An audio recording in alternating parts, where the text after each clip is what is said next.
Good morning,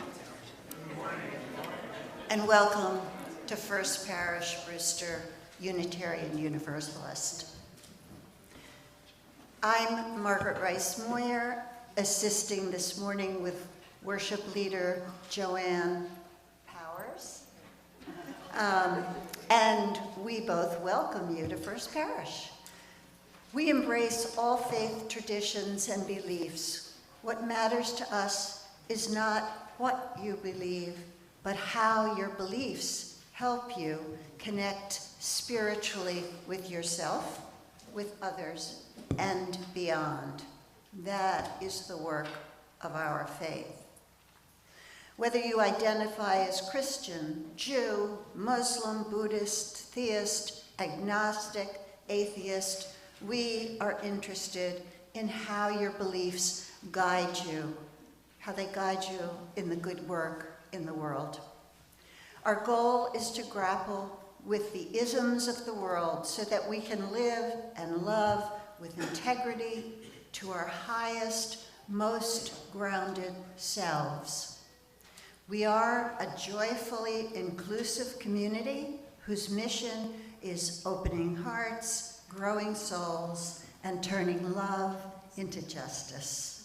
We are at the forefront of the fight for LGBTQ plus rights. Welcome, and thank you for joining us this morning. We have one announcement. There will be a special congregational meeting on January 26th following the service to consider adoption of a bylaw governing the Minister Housing Fund. So please try to remember that date. Thank you.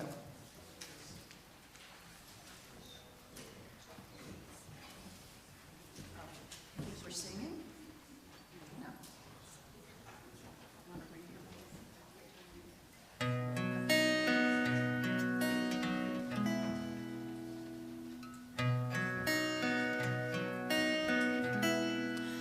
All of these lines across my face tell you the story of who I am.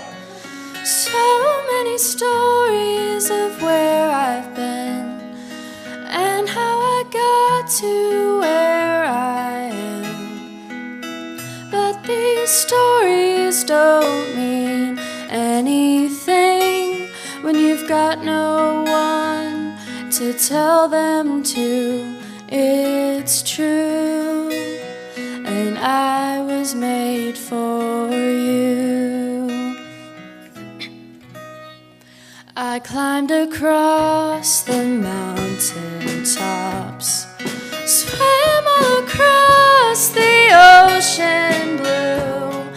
I crossed all the lines and broke all the rules, but baby, I broke them all for you.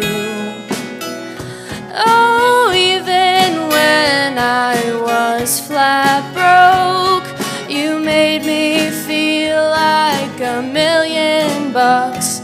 You do, and I was made for you.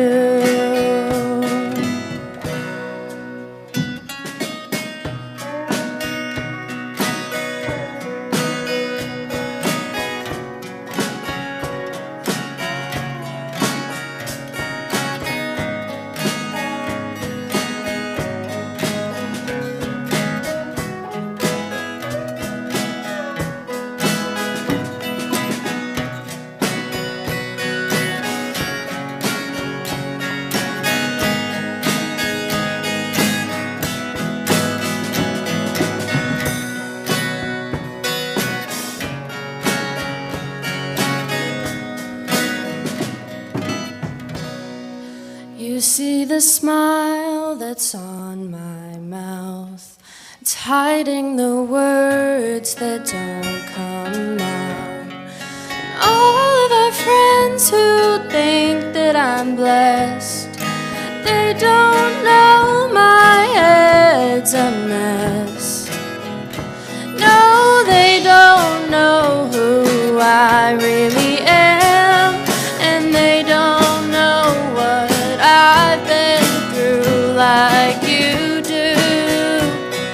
and I was made for you. All of these lines across my face tell you the story of who I am. So many stories of where I've been and how I got to where I am.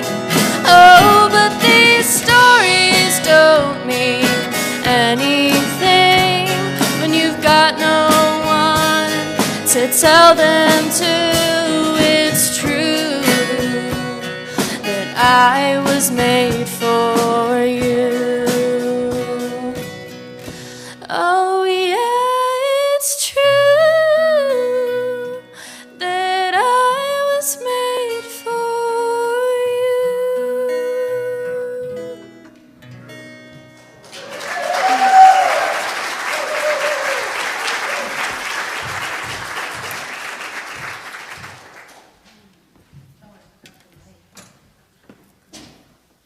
Thank you, that was so beautiful.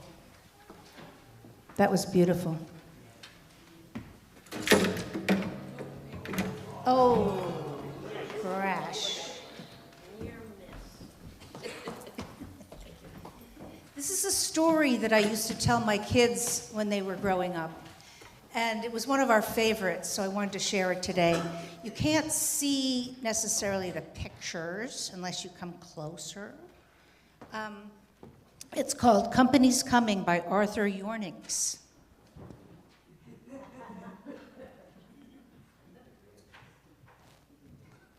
Okay. So on the morning that Shirley was inviting all of her cousins for dinner, her husband Mo was in the backyard tinkering around when a spaceship landed quietly near their tool shed. Mo was really upset. "Shirley," he called. When Shirley came out, she said, "Mo, we don't need a barbecue that big." He said, "Shirl, it's not a barbecue."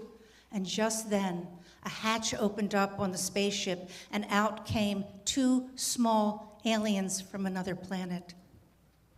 "Greetings," they said. "We come in peace. Can we use your bathroom?" Shirley said, "Yes, down the hall and to the left." Mo was quite upset about that. "Shirley, are you crazy? Why let them into the house?" "Well, they look like nice boys," said Shirley. "Be nice, but did you see those helmets? Those ray guns are going to vaporize us." No, shh, here they come." And out they came. "You have a very nice house here," they said. "We've been traveling for a very long time from planet to planet, and we're very tired now." And Shirley said, "Well, why don't you just come for dinner then? You must be hungry." "We would love to." They got into their spaceship and they flew away. Oh, they called back, "We'll be back at 6 o'clock. "Mo, are you crazy? All the cousins are coming for dinner tonight. Why invite them for dinner?" Shirley said, "Just help me make the potato salad and be quiet."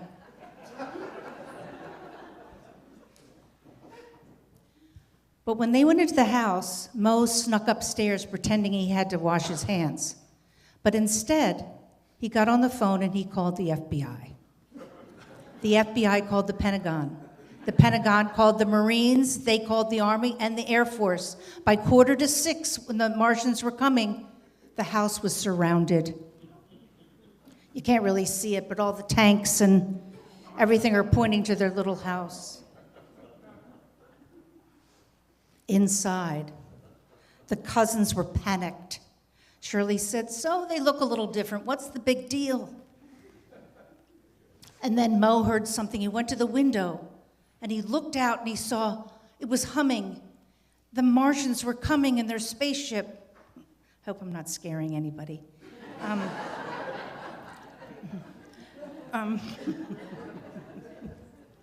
The doorbell rang. Everybody froze. Cousin Etta fainted. Shirley went to the door and she opened it up and said, "Welcome, welcome, welcome to our home." Mo tried to get rid of them right away by saying the traffic was bad and maybe if they left now they would miss the traffic. They were carrying a very big box, which made everybody very suspicious. Cousin Sheldon, who was the big mouth of the family, said, So I hear it's hot in Venus. What's going on there?" The alien said, "We're on our way to another planet. Our population has gotten quite large and we don't fit on our planet anymore." "You know what I mean?" Mo said, "Yeah, we know what you mean." He leaned over to his cousin Harriet and he said, "It's an invasion. We're doomed. We're doomed. Dinner," called Shirley.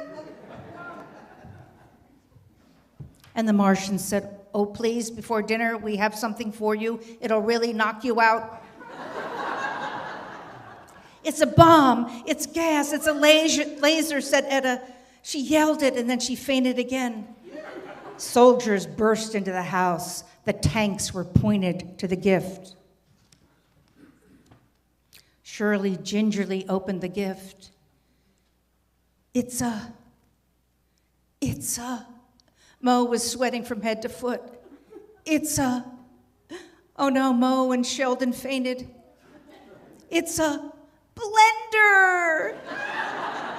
And we don't even have one of these. We're glad you liked it. We got it on sale at Macy's." Luckily, Shirley had made extra spaghetti and meatballs for dinner. And because they had extra, they built a bigger table instead of a higher wall. Luckily, the cousins, the soldiers, the pilots, the Marines, the FBI men, all of Shirley and Mo and their neighbors came over, and everyone sat down for dinner and had a delicious meal from soup to nuts. That's why we come to First Parish.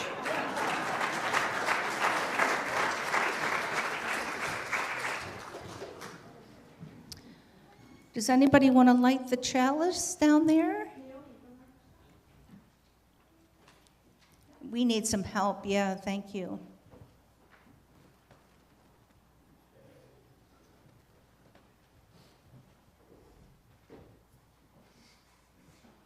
Let us choose with care the stories that we teach our children, remembering that all of our stories have power and that all of our stories are connected. We light this chalice for a new year of hope and love and a year of connection. Amen.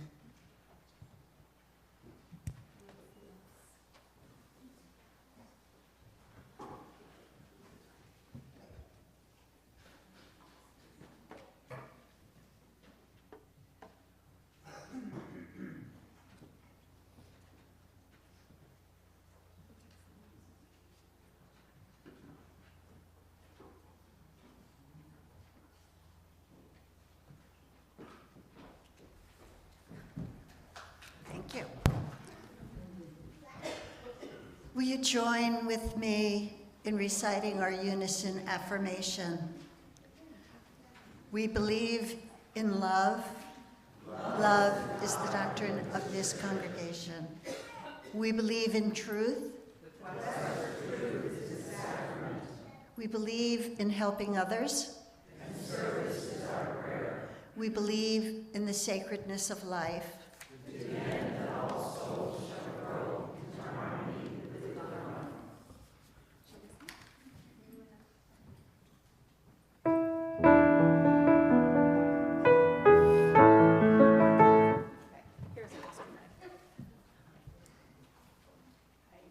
Good morning.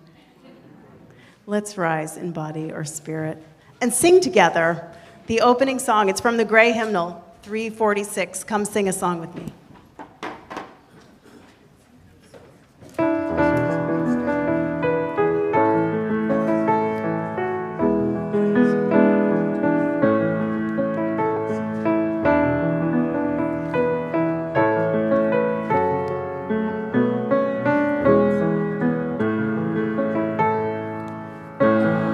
Sing a song with me.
Good morning.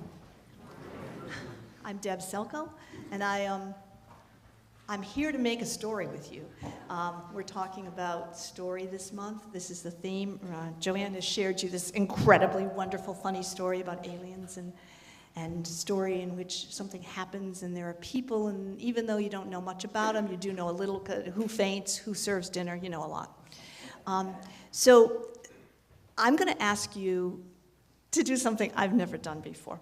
I'm going to ask you to make another story with me. I'm going to start it. Chuck Medansky does this really well. I am not Chuck Medansky. I'm going to start it, and then I'm going to pause and say, and then, and you have to come in, and we're going to just see where it goes.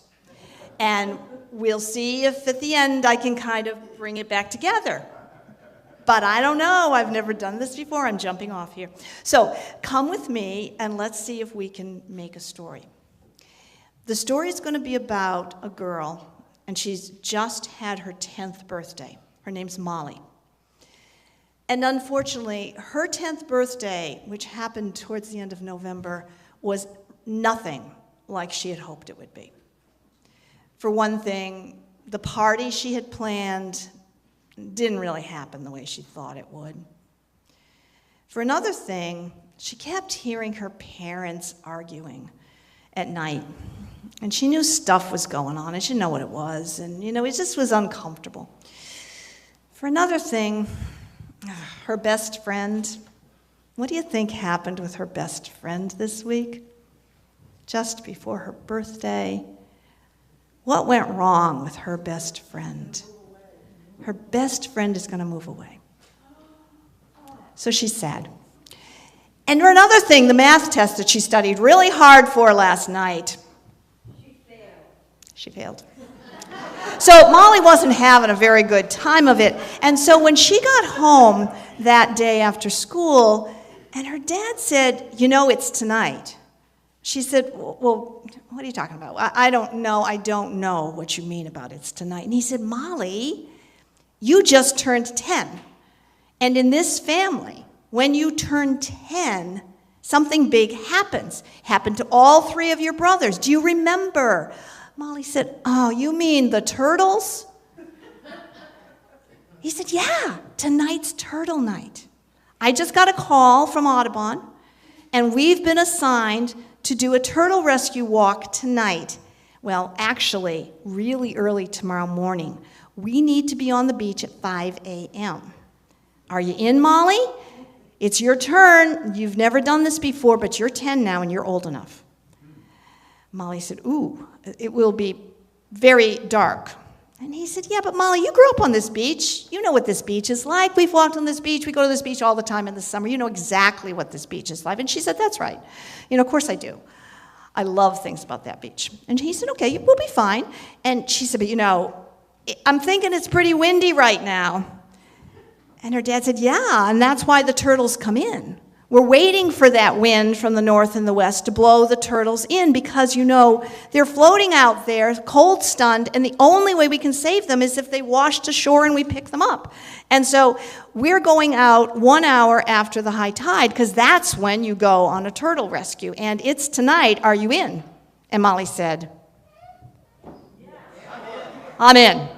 Okay, I can do this. So Molly went to bed and did all of her go-to-bed things, and her mom, who had to get up really early and go to her new job, her mom put out, an extra scarf and a packet of hand warmers for her gloves and her boots and all of those things. So in the morning, when the alarm went off and Molly got up, she was able to hop into her clothes really easily. And her dad said, okay, let's go. And they went out and they got in the truck and they drove off to the beach. Now, what would you think when they get to the parking lot of this beach? Again, they've been to this beach many times. Is there anyone else in the parking lot at, 4:35 a.m.? No, it's pretty dark. It's pretty dark. And this particular beach, you have to park in the parking lot and then go up over the dune to get to the beach. Now, the tide is fallen by an hour, so it's not up high. There's a tide out there. And Molly says, okay, I'm ready. And she zips up and she puts on her scarves and she puts on her hand warmers and she gets her hat down over her ears and she's ready. And her dad says, but Molly, actually, I need a couple more minutes here. And she rolls her eyes because, her father always needs a couple more minutes. For almost anything they do, she is doing that foot tapping, waiting for a disorganized adult thing. Her father is always a little behind. But he pulls out of the back of the truck one of those sleds that has no runners, it's just flat on the bottom. And on the sled, he has piled 2 big, thick towels, which he straps in. Because if they find turtles, they need to be able to keep them warm, and if it's a big turtle, it will be easier to pull it on the sled. So Molly knows all this. So Dad gets the sled, and they head up over the dune, and they get down on the sand. And as they're walking, she realizes that the wind is indeed howling. Can I hear some wind? Have you been on the beach recently? Do you know how windy it is? Yeah. There was even a little bit of sand blowing. But she looks up and she realizes that it is actually a pretty spectacular night. There's a moon, so it's not super dark. She's got her headlamp on. They've got their flashlights. And they start down the beach. And her dad says, okay, Molly, I'm going to walk along the edge of the water to look for turtles if they've watched on there. And you walk on the rack line. And the rack line is where the seaweed from the high tide is stretched out. Because sometimes they'll get tangled. If they came in on the tide, they might be in the rack line. So she says, okay, I got it. And they start. And so her dad's kind of a distance away from her, but that's fine. They walk along, and then all of a sudden, the sled that her dad's pulling goes over a bump. And it flips over. And the towels fall out, and they get all sandy. And her dad says, wait a minute, Molly, hold on. I got to fix this. I got to fix the towels. And she says, yeah, okay.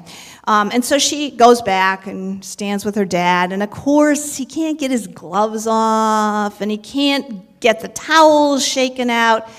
And she's doing the foot tap thing. And she says, Dad, is it okay if I just keep going? And he says, yes, go ahead, Molly. You'll be fine. Just go on up the rack line, and I'll catch up with you in a few minutes. And so she heads on up the rack line. And the way this beach works is there's kind of a curve. And she walks up and around the curve, and she realizes when she's around the curve, when she looks back, she can't see him anymore.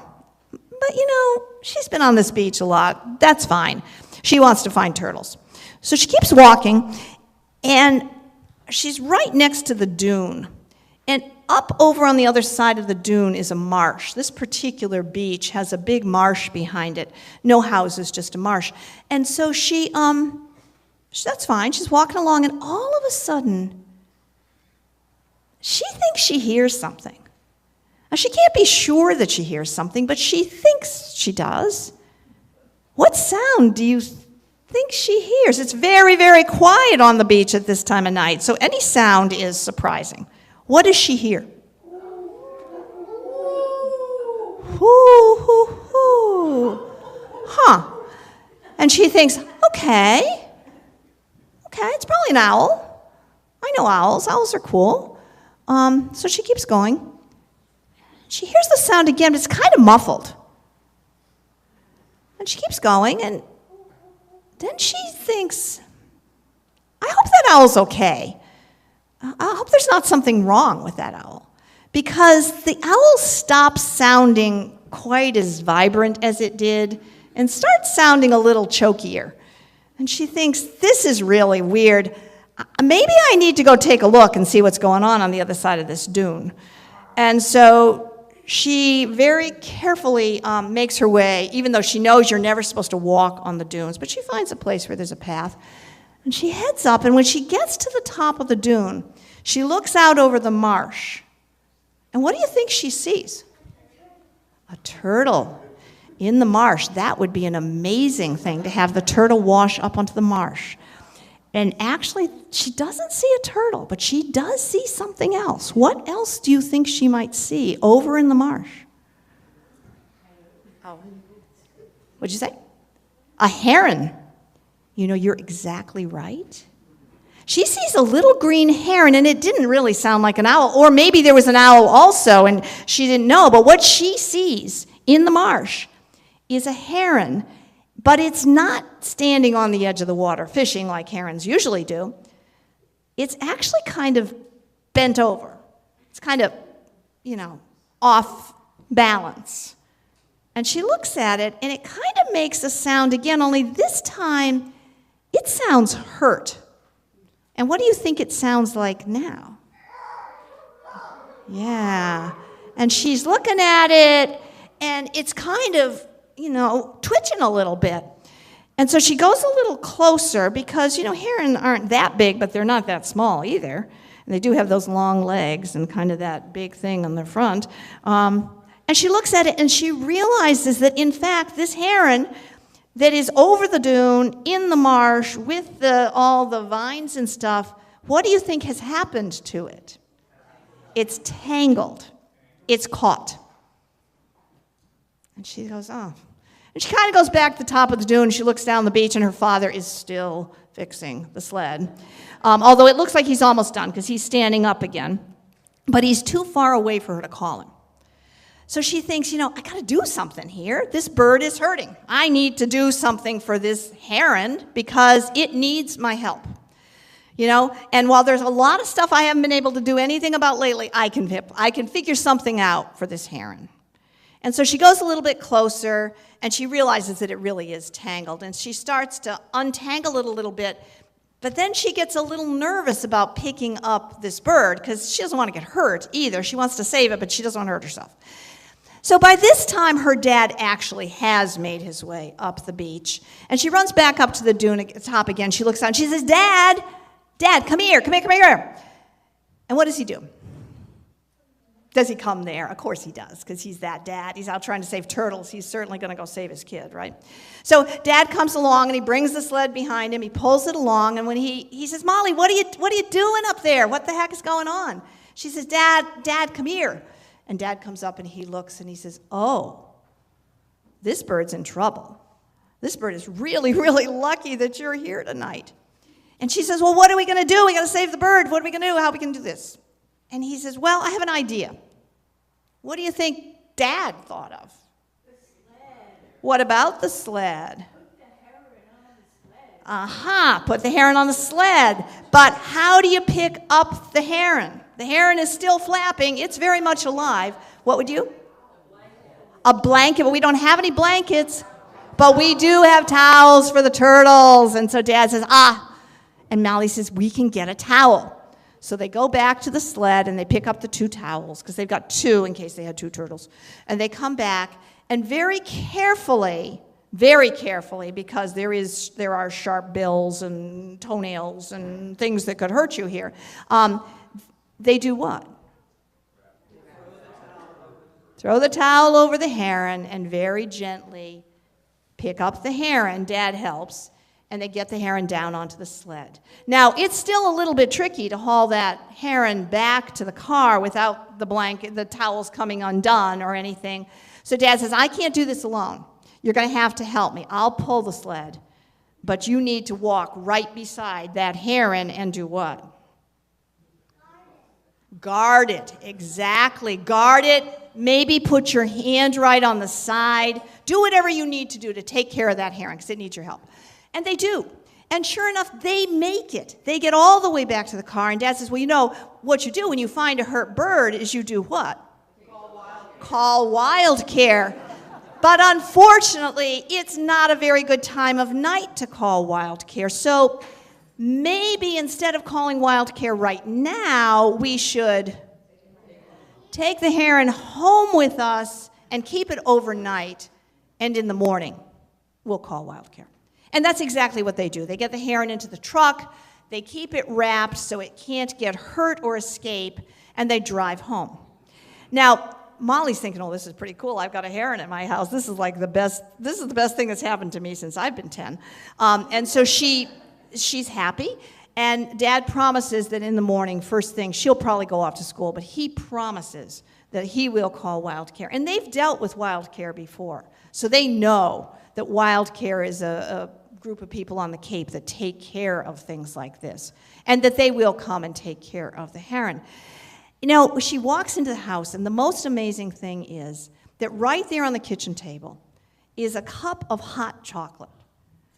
And she had been thinking that her mom would be gone to work, you know, there wouldn't be any hot chocolate, but there it was, right there on the table, waiting for her.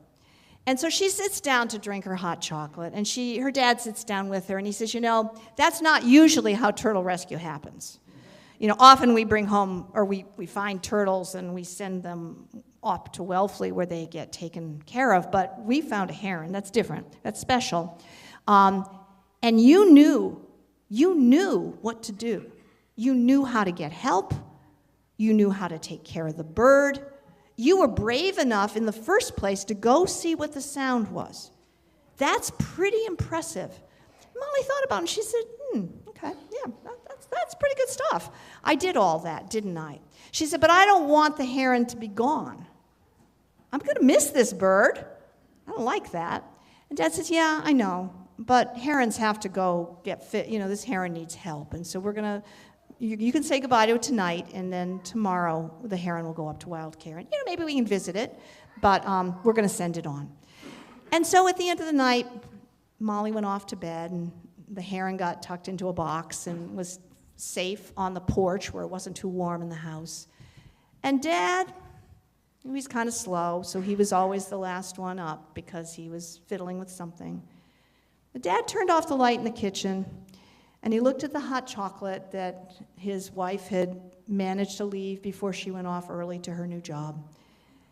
And he thought, you know, boy, this is hard, but, you know, but we're going to make it. We're going to be okay. We're going to do this thing because we can save the herons. You know, what more can we do besides take care of things? So thank you for telling our story with me. It actually ended almost where I thought it might, so you never know. Thanks a lot. And now I'm going to invite kids, anyone who'd like to go downstairs because we have childcare and we have some activities and fun things to do and make as we talk about figuring out who we are.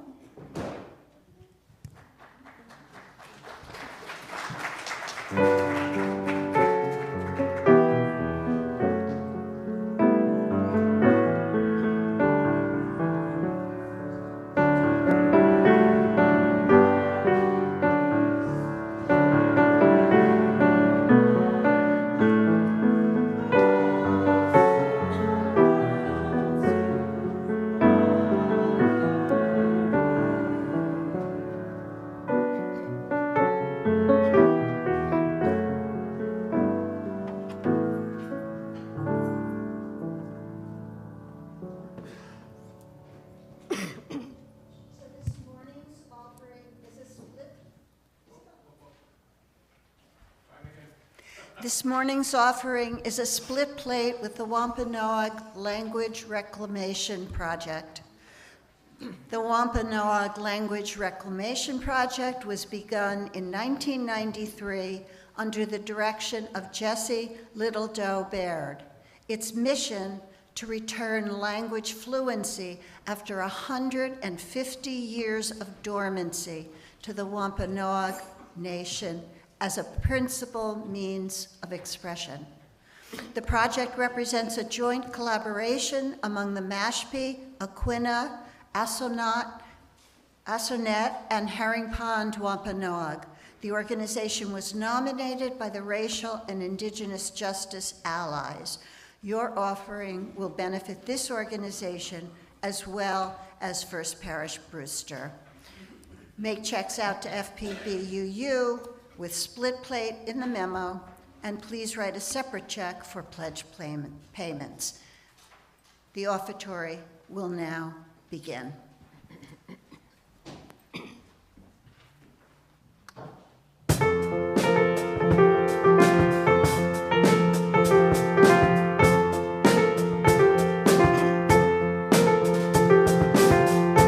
I am unwritten, can't read my mind, I'm undefined.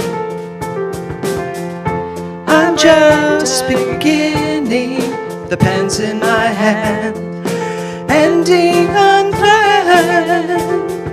Staring at the blank page before you, open up the dirty window, let the sun illuminate the words that you cannot find, reaching for something in the distance so long you can almost taste it. Release your inhibition, feel the rain on your skin. No one else can feel it for you, only you can let it in. No one else can speak the words on your lips. Drench yourself in words unspoken, live your life with arms wide open. Today is where your book begins, the rest is still unwritten.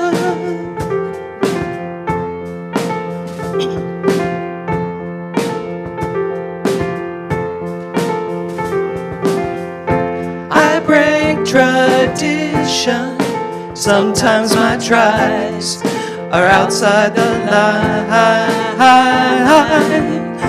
We've been conditioned to not make mistakes, but I can't live that way. Staring at the blank page before you, open up the dirty window, let the sun illuminate the words that you could not find. Reaching for something in the distance, so close you can almost taste it. Release your inhibitions, feel the rain on your skin. No one else can feel it for you, only you can let it in. No one else can speak the words on your lips. Drench yourself in words unspoken, live your life with arms wide open. Today is where your book begins. The rain on your skin. No one else can feel it for you, only you can let it in. No one else can speak the words on your lips. Drench yourself in words unspoken, live your life with arms wide open. Today is where your book begins, the rest is still unwritten.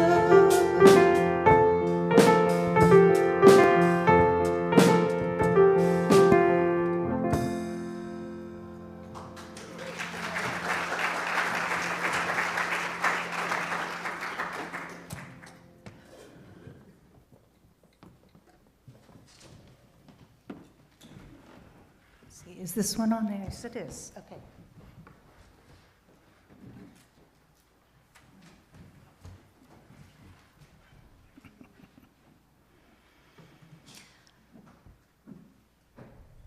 My friends, we have arrived. We are here in this new year. We have crossed through time into the next year, with all of its resolutions and plans and schedules ahead of us. I invite you to settle in for just a moment for a short meditation, and if you feel comfortable, to close your eyes and take a few breaths.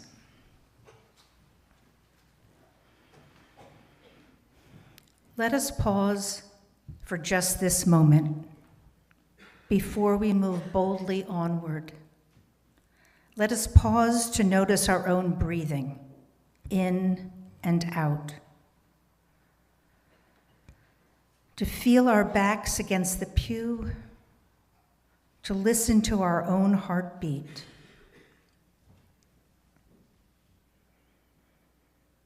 To listen to the life coursing through our body. And in our hearts, we silently feel an amen. Let us pause to feel the presence in the room. Let us pause to feel the spirit of life and feel the love that ties us to each other. Let us pause to feel the wind that goes through our bones and settles in our heart. Before we move forward into the new year with plans and resolutions, let us notice what it is that remains every year. What remains every day? What exists beyond the schedules and months, beyond time? What remains that welcomes us back to life, not just at the start of the year, but every day? What remains every moment? Always.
mama told me,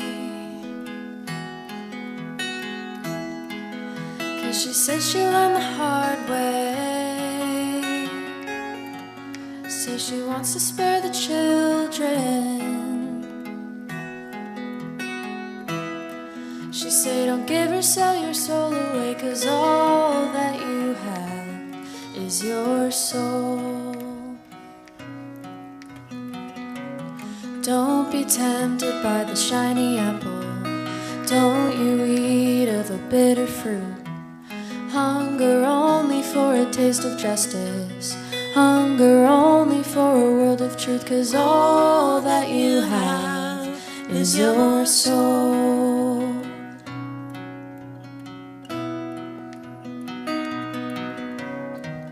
I was a pretty young girl once. I had dreams, I had high hopes. Married a man, he stole my heart away. He gave his love, but what a high price I paid. All that you have is your soul.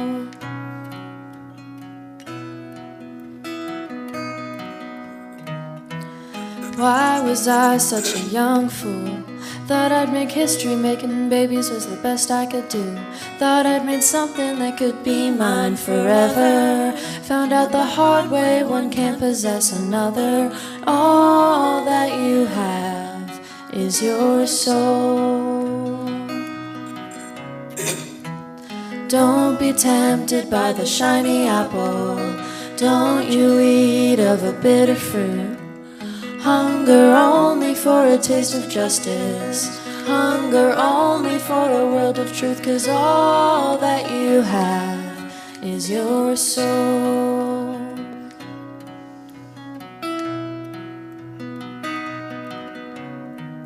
I thought I could find a way to beat the system, make a deal and have no debts to pay. I'd take it all and I'd run away. Me for myself, first class and first rate. All that you have is your soul.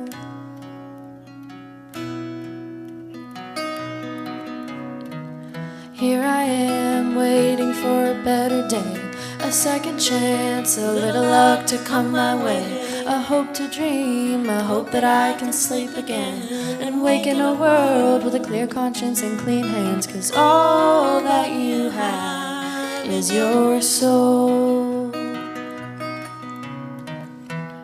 Don't be tempted by the shiny apple. Don't you eat of a bitter fruit. Hunger only for a taste of justice. Hunger only for a world of truth, 'cause all that you have is your soul. Oh, my mama told me, 'cause she said she learned the hard way. She said she wants to spare the children. She said, don't give or sell your soul away, 'cause all that you have is your soul.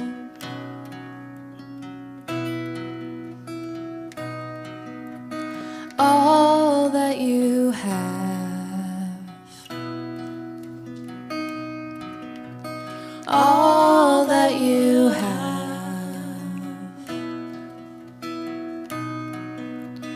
All that you have is your soul.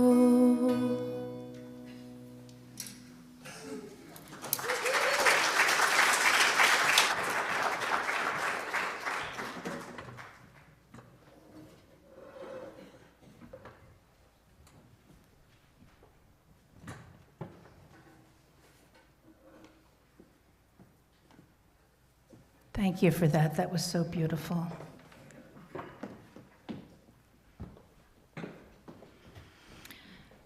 Back at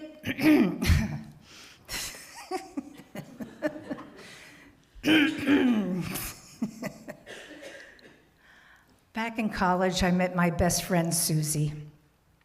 And we've been friends for almost 50 years now. When we were getting to know each other, we used to talk about how similar our mothers were. But we realized that our mothers had very different ways of seeing the world. Susie's grandmother had lost family in the Holocaust, and in turn, Susie's mom had did everything she could to teach her kids that the world was a safe and beautiful place. The version of the story that Susie's mom taught her was, no harm will ever come to you. Life will be filled with happiness and only good things, and you'll be blessed forever with good health. My mother, on the other hand, due to her own childhood trauma of losing her sibling at a young age, taught me that the world was a very dangerous place, that I shouldn't trust anyone, to watch out because danger would be lurking around every corner. My mom thought her job was to warn me of impending doom, so instead of reading the cereal boxes in the morning, it felt like I was reading the warnings on the labels of the medicine bottles. You may have uncontrolled muscle spasms, high blood pressure, stroke, or coma. You may have trouble swallowing, exhibit strange behavior, have high fever, confusion, dizziness, and above all, death. I realized neither of the stories that Susie and I were taught were true. These are stories, after all. The truth is far more complicated and a little bit more murky, and it lies somewhere in between these two stories. But Susie and I were living out our mother's stories, not our own. When Susie got older and faced difficulties, as life tends to do, she was like, how could this be my life? This is not my beautiful life. And when I encountered years of feeling secure and safe and meeting people that I could trust, I was equally disillusioned. Where's the shoe that's supposed to drop? Maybe the shoe dropped and I missed it. I don't know, wasn't sure. It's necessary for Sue and I to discover our own life stories, of course. And at the same time, we tried not to pass these stories on to our own kids. Although my son would tell you that I've succeeded in passing down my mother's most important warnings. Watch out for the riptides. Watch out for the sharks, the cars, the ticks, the poison ivy. Wear a helmet, and whatever you do, don't use Q-tips, you'll puncture your eardrums. You're driving me crazy, Mom. But I tell them that the world is crazy. I'm not taking all the credit. I want to tell them when I was growing up, we did years of duck and cover. I don't know if anybody remembers that. But in third grade, I remember Sister Rose Amelia saying, now, boys and girls, when the nuclear bomb hits over St. David's, we don't want anything to melt here, so get under your desk and put your hands over your head. Even I knew that wasn't going to work. Unfortunately, our kids know these drills all too well. That's another subject. After all these years, when Sue and I are together, I can sometimes hear her slanting a hurtful story just so slightly in the positive direction. So she says, oh, it's great, everything's great, everybody is fabulous. And if I'm honest with myself, I do something similar. I slant my stories toward the negative. In reality, things are never quite as bad as I make them out to be, because in my thinking, if I can anticipate the worst, I'll never be disappointed when bad things happen. When we have the courage to walk into our stories and own it, we get to write the ending, says best-selling author Brené Brown. And when we don't own our stories, they own us. Stories shape our reality, they shape our worldview, and they shape the choices we make. Because these stories are the lens that we look through, they come true. It's important to let go of the stories taught to us because eventually those stories are the stories we tell ourselves. My mother may have had good reason to be fearful and mistrusting of the world, but I don't want that story for me anymore. If I continue to see the world of people who can't be trusted, it'll be a very lonely world. In these times we live in, being bombarded with information and so much bad news, it's not easy to filter it out. especially if you're like me, you're programmed to be waiting for disaster around the next corner. But I want to be hopeful. I want to challenge the distortions that I've inherited. Or, as Alan de Botton writes in Lessons from the School of Life, when the old familiar thought about the future being terrible knocks at the door, we might refuse to let it in. We have agency over the things that fill our minds, and we don't have to surrender control to negative or any thinking. He states, we tend to be imprisoned by the set of stories and judgments that we repeat to ourselves without noticing how partial and usually unfair they are to us. We may not know we're carrying such narrow and punitive notions within us. We have a family friend, Tommy, who's an actor in New York, and he likes to say, I'm not the guy who gets the part. I'm the guy who almost gets the part. I know it's difficult being an actor, but he wrote himself a very limiting tale. And I want to ask Tommy if he could simply rewrite the thoughts. Could he view himself as sometimes a successful actor? I'm not saying that everything we want magically comes true if we think positively, but when we realize they're just stories, we can change them more easily. Maybe we think we're geniuses and the world owes us a living. It doesn't matter what the plot of the story is, it's just a story. Or when Susie faces difficult situations, she could begin to believe that she has the courage to face them. No matter how happy she makes a difficult situation sound, it's still a difficult situation. It's important to probe the logic of our beliefs and to examine, are these thoughts even true? Like when Barry and I are arguing over, the glass is half full. No, the glass is half empty. Our daughter says, stop arguing, just so you know, there is no glass. When we examine our thinking, we can open space in our imagination. We can raise new possibilities within us. Then we have a chance to experiment with a new story. Could it be that when I turn the corner, what's lurking there is actually hope? It's a new year to try on something new, to invent a new future. It's an American idea for a story to be redemptive, to start out bad and end up good. Studies show that if we view our lives in this redemptive story, bad things happen, but we come through them and we come stronger and we prevail in the end, then we may live happier lives. We set out on a journey to fight the bad guy, and just as we're about to be swallowed up, our instincts kick in, we outsmart the enemy, and in the end, we win. Which story are you telling yourself? Is your story the Democratic story? The Republican story? The underdog story? Is your story the American dream, the rags to riches, the hero's journey? The story where maybe you're the black sheep or the smart one or not so smart one, or maybe you're the troublemaker. Which one defines you? The latest version I tell myself is, I'm too old now story. I'm too old to go back to school, I'm too old to write a new play, I'm too old to get up and perform the new play. Mulling this over is simply not helpful no matter what the situation. I may not be able to be a mountain climber with ice picks, but I don't want to do that anymore anyway. So what if? What if? What if it's a new beginning and a reason for hope? I want a happy ending to this coming year, and in my version, what if instead of the political players taking office in a few short weeks, Spencer Tracy and Jimmy Stewart step in to fight for goodness and truth? What if Julia Roberts takes the cabinet role as Erin Brockovich? What if Gregory Peck plays Atticus Finch in Congress and we all live happily ever after? It's not too late to change your story and to start a new one.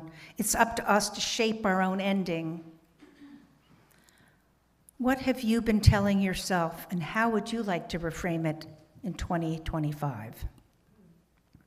I'll leave you with 2 questions. What title would you give your life story so far?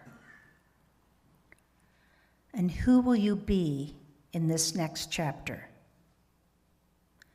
Take a moment to reflect.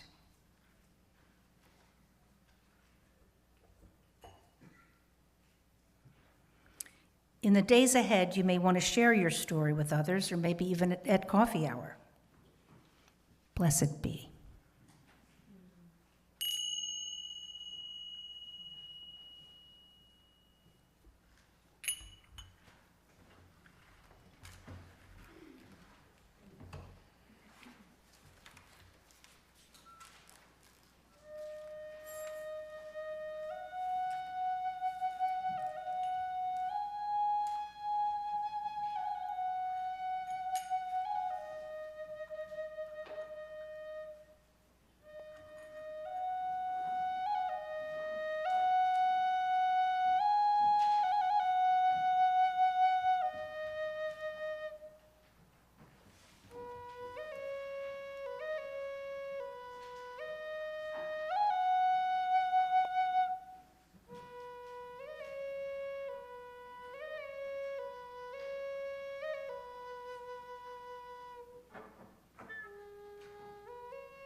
Will you rise, please, and join us in singing our closing hymn, number 6, and remain standing for the benediction.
you could just make contact with your friends somehow.